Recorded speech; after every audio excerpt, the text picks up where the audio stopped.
درسنا اليوم يا أولاد حيكون عن آلة موسيقية تعتبر من الوتريات، استطاعت أنها تحافظ على أصالتها وبقائها مئات السنين.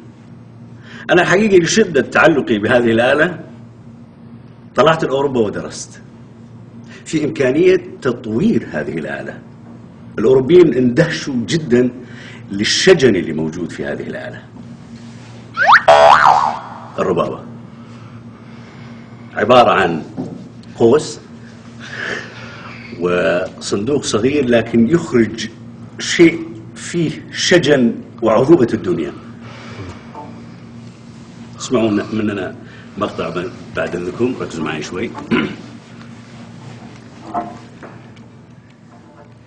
حاش فاش فول بحاش فرحاش فان حاش حاش وبحال فل فل شل حاش فاش فاش حاش.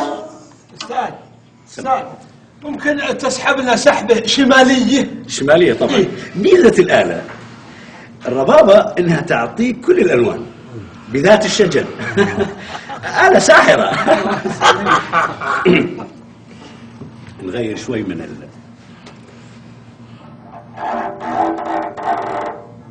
عاش عاش عاش عاش عاش عاش عاش عاش خرباش عاش فتاش عاش عاش عاش عاش.